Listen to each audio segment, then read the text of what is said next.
Hopefully, that looks good.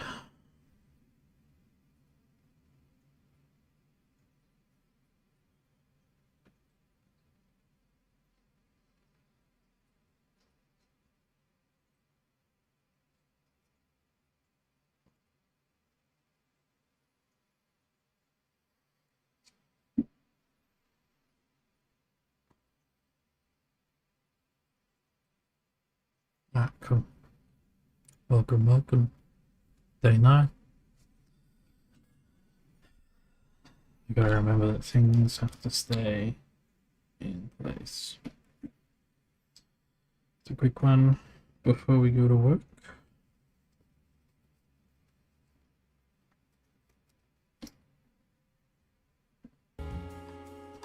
This building to me is like a church. It represents everything that my life has been, so to speak. Why in the world would I put this away? Hey, Ray. How are you, man? Good, good. It's nice to meet you. Nice to meet you. No. Okay, so originally, just the portion that you're in right now was a blacksmith's place. You see, so this is one building, right? The one you're coming out of. And this is the next building. Okay, so this building is a foundry, or was a foundry. It still can be a foundry. My name is Ray Smith. I grew up in Mexico City. Mexico City was amazingly dynamic. This was post-World War II Mexico City. It was about as groovy as you could possibly get. I didn't really discover, say, pop art and all of that until I started coming up into New York and things like that. In 1976 or 75, I ended up meeting this teacher who was at Boston College, who was a writer and a poet, and he knew a guy called Paul Morrissey. And Paul Morrissey was the guy that was making the films for Andy Warhol. So in 1975, I walked into Andy Warhol's studio, and that blew me away. That was it. I mean, I just thought, at some point, I got to get up here. My grandfather used to say, why don't you always point at something? What's that? I attempted to stay in New York in 78. Yeah, there was no way that you were going to be able to live off of being an artist, okay? So, especially not a young one that had just arrived. But Soho was cheap, and that was a lot of fun. But it was too much of a toil. You had to drive a cab or be a waiter at a restaurant or something like that, and to barely make the $500 that you had to come up with to pay the rent was a bitch. And then I ended up going back to Mexico, right across the street from my mother's house, in Mexico City. I ended up seeing a building, and I thought, look at it, it's abandoned. So I'd learned the abandoned building shit here in New York, you know? So I thought, oh, wait, maybe we could pull this off. So I walk into the place. Okay, so it had the chairs and the tables and the bar and all of the different stuff, except that it's been abandoned because it never occurred to them to try and get the permit to get the restaurant. So you had a restaurant that was probably 30 years old that hadn't been touched. We're gonna have to let's rent the whole building and see what we can do. We started making parties and then creating something that was, you know, artists' studios and events and things like that we were doing there, which was the kind of shit that was going on in New York. I was making a little bit of money off this building. So I started coming back up to New York quite a bit. In 1985, my wife and I had just gotten married. We were newlyweds, and the 1985 earthquake destroyed our building. So now it was no way home, go to New York. The most important tool in this studio is that machine right there. Yeah, well, so you're an adventuresome filmmaker. Oh yeah, come on up. Okay, so it's just up and down, okay? Okay.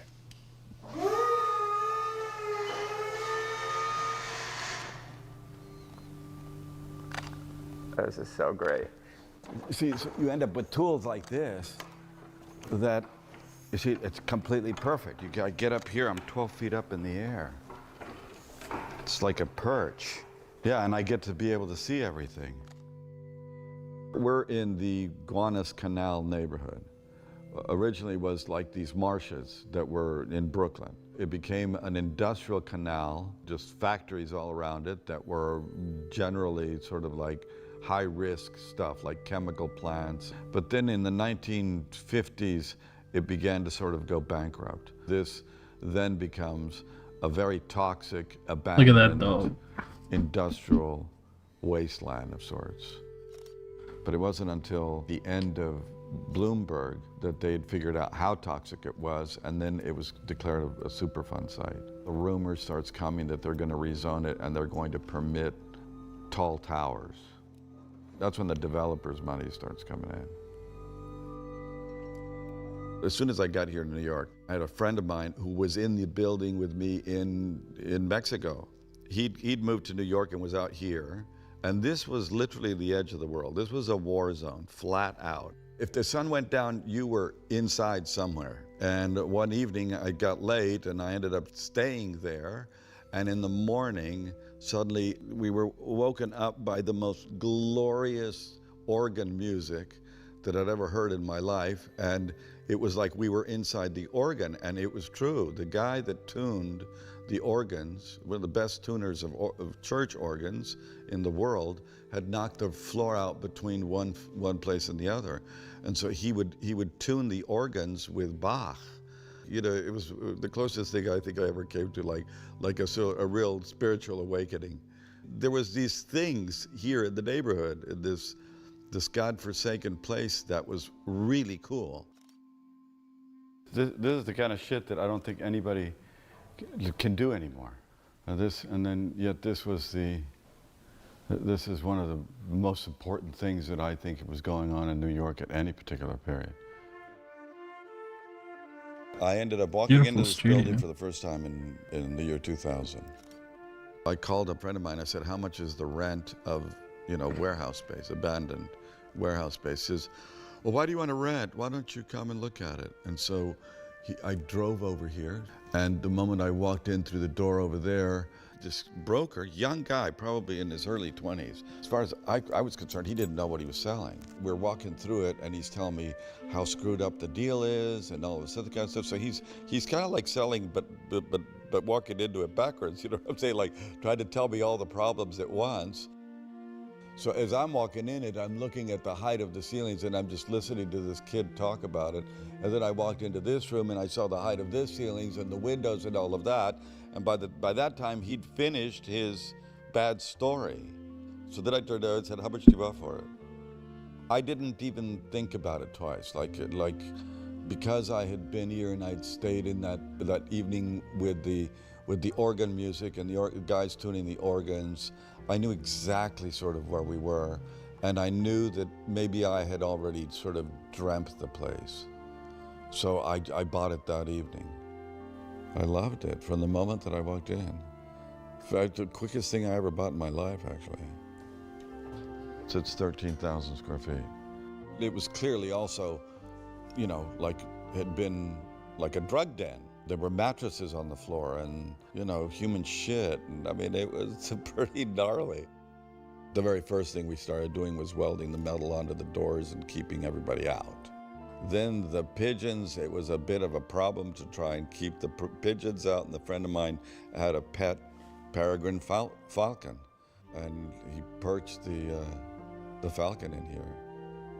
There were no more pigeons. That worked. And there was this guy called Edwin Salas who was just great. And so Edwin had a crew of recovering drug addicts. And so he needed to get them jobs. So in they came, and so we're cleaning up the place. And Edwin, who said that he had quit drugs because he had found Jesus and work. So now he's preaching down there at the canal. He kind of, broke the ice with the neighborhood relations. I mean, chido, there you go. But you don't give him your ass, man. You got to give him that the Brad Pitt of Coyote look. That mezzanine was created because this area flooded entirely with Sandy. So we got hit with about 6 feet of water. The walls are built I think probably at least a foot off the ground, because we knew that this place could flood from day one. But Sandy just completely overwhelmed us. Like there was, even the water started piling up outside, and it just created so much pressure on these doors that they actually opened inward rather than out, and then poured 6 feet of water into this space. Over 250 pieces of art had been damaged and were floating around, literally just like floating all over the place. Eventually it kind of cured itself. And I actually really liked the paintings and the sculptures in a sense that got water damaged by Sandy. Those things were floating around because they're made out of laminated plywood, and they're hollow, so they floated. So they were going around the studio for about 3 days, floating in water. Then somebody suggested the only way that you're going to be able to get rid of the mold is burn them, and so we burnt them, and that's why they're black. And I love them the way they are. That's what I learned from Sandy, is that, holy shit, you build this whole thing thinking that you actually have something that is gonna, and it's nothing. Basically, you know, the way that all of this was happening, which is what made it exciting, is that in 76, the New York City falls apart. Yeah. Okay, and so everybody now has got all these ruins that we can move into, and we can sort of like start modifying things. Yeah. And that kind of made for this entirely different sort of, environment. Do you know what I'm saying? So and there was something really cool about that shit. Nice the places studio, that you see the just looking finest for hope is in something. the places that are the most hopeless, probably. That was the charm of New York at the time, was that it was all like you had to build it, you had to invent it, you had to, you had to. Mr. Doodles. I think we're gonna go with you guys. That's great. Awesome. Let me get the contract. One last thing. Your sock too. Stop scrolling. I need you to see this. Another solar owner customer has achieved the dream. A $0 electricity bill. This is real and Love what's a good possible ad. for your. To be honest, 100% honest, that's really for me a personal freedom and to have fun. Every day I come to the studio, it's pure pleasure. No, I'm not worried when I'm here, so it's really happiness. So working, doing happiness stuff, and it's good. My name is Mario Picardo, and I'm born and raised in French suburb, South French suburbs, and I do painting, most of all, drawings and also prints. It's weird because when I was in fine art school, I missed a lot of English class, and so one day I went to school and I was thinking it was the final exam of English class, and I was late. It was the day before. So I went to see my professor, and he told me, okay, you missed all the class, that's not fair, but I give you a chance. If for tomorrow you write me something in English, I will give you the exam, so you will have all the class you need to pass in the last year, the 5th year. And so I told him, okay, I can write on everything I want, and he told me, no, you have to think something really personal, so I want you to write in English when you had the idea to become an artist and when art means something for you. And so I was at my home, and I remember just one stuff. I think that's the first time I was thinking about doing art as a job. When I was really, really small, maybe 6 or 7 years old, my mom, she always, sometimes when I was in small class, she was doing me skip classes. I was skipping classes, but the deal we had, it's I don't take you to the school, but we go to visit some museum or we did cultural stuff. And I remember this time I was in the Louvre in Paris, and looking at all the big paintings, really big one, I asked to my mom, so that's what those guys were doing as a job. And she told me, yeah, you can do paintings and canvas and painting images as a job. It's possible. And I think that's if I think, that's the first time I was sort of thinking about how painting can be a job. So it's since starting this moment that I was always drawing since I was little, but I was more drawing and more doing stuff, not telling myself I will become an artist, but it's the same time, the first time that it became really an idea in my mind. I still doing it because I love to do connection with people. I think I love to communicate with people, and painting images, proposing a vision of a personal vision of the world, and have the occasion and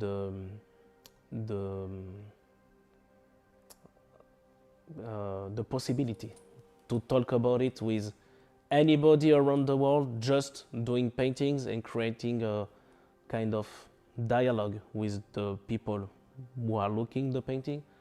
I think that's the stuff who keep me with the motivation to go and paint.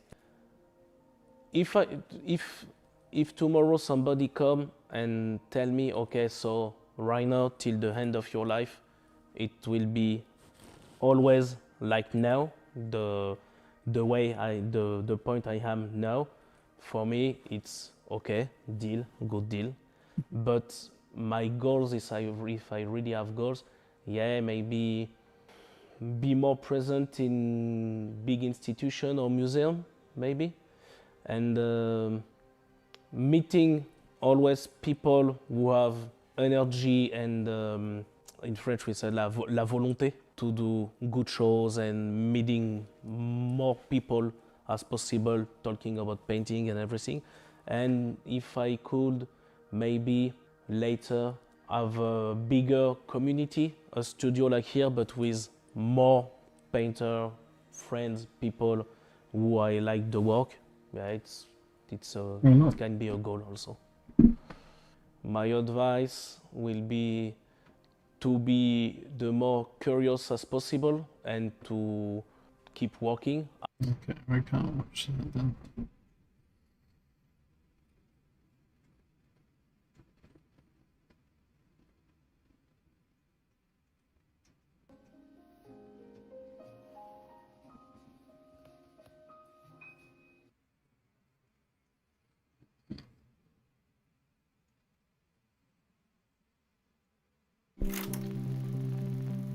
My homage to the square has led me to demonstrate what color does to us. For Albers, every color has the power to change every other color that you put next to it. What he was after is to find the ways in which colors would interact in the most active kind of way so that they would have an effect on you.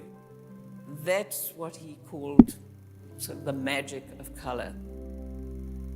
That's really interesting because being colorblind, it's hard to explain. But I won't see a color until I'll see it in contrast to another color. So it's like something might look like a black leather couch, for example. It won't look... Sorry, a red leather couch.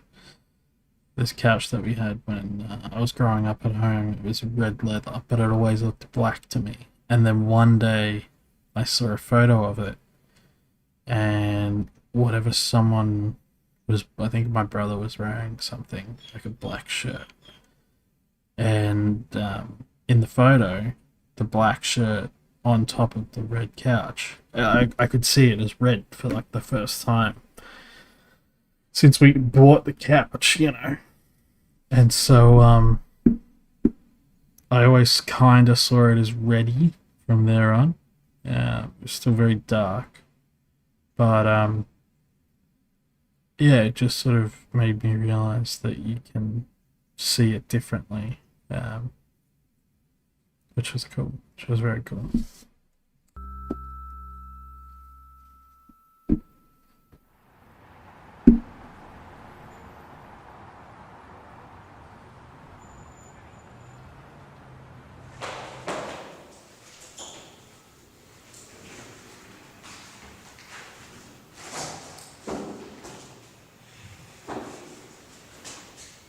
it would be quite nice to see this one next to this yellow, and so that we could have them almost like in daylight.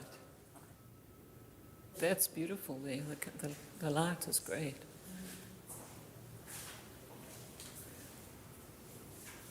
He actually arrived at a format of these squares within squares. They are nested inside each other, or one on top of the other, but then he moves the center. So by actually moving them down, he activates the squares.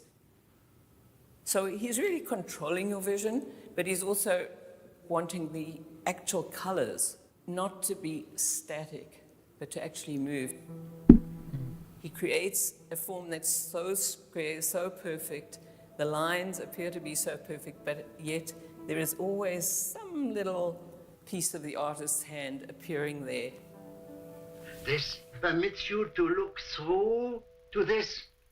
And this here permits you to look through to see this. When we learn this kind of seeing, then we create a new painting to see there more than there is. It's interesting, isn't it? There are a few spots in New York City that are connected to the Albazughs. The one which we're standing in front of now, which was the house at which Joseph and Annie had their first dinner on their first evening in the US on the 24th of November in 1933. I have to say, really exciting to be here on a cold November day, which is exactly the kind of weather they were experiencing when they first came here. Here we still have the last of this fall's leaves, and it's perfectly appropriate to see them as he would have noticed them, because walking down the street he would see everything so much more keenly. So I have no doubt that if he saw these yellow-brown leaves against the red brick building, that would mean something for him. Hey, I have to end it now. I gotta go to work. Peace and love. Albus had his students work Thank with you all very much kinds of for material. watching. I want to finish this video later. Alright.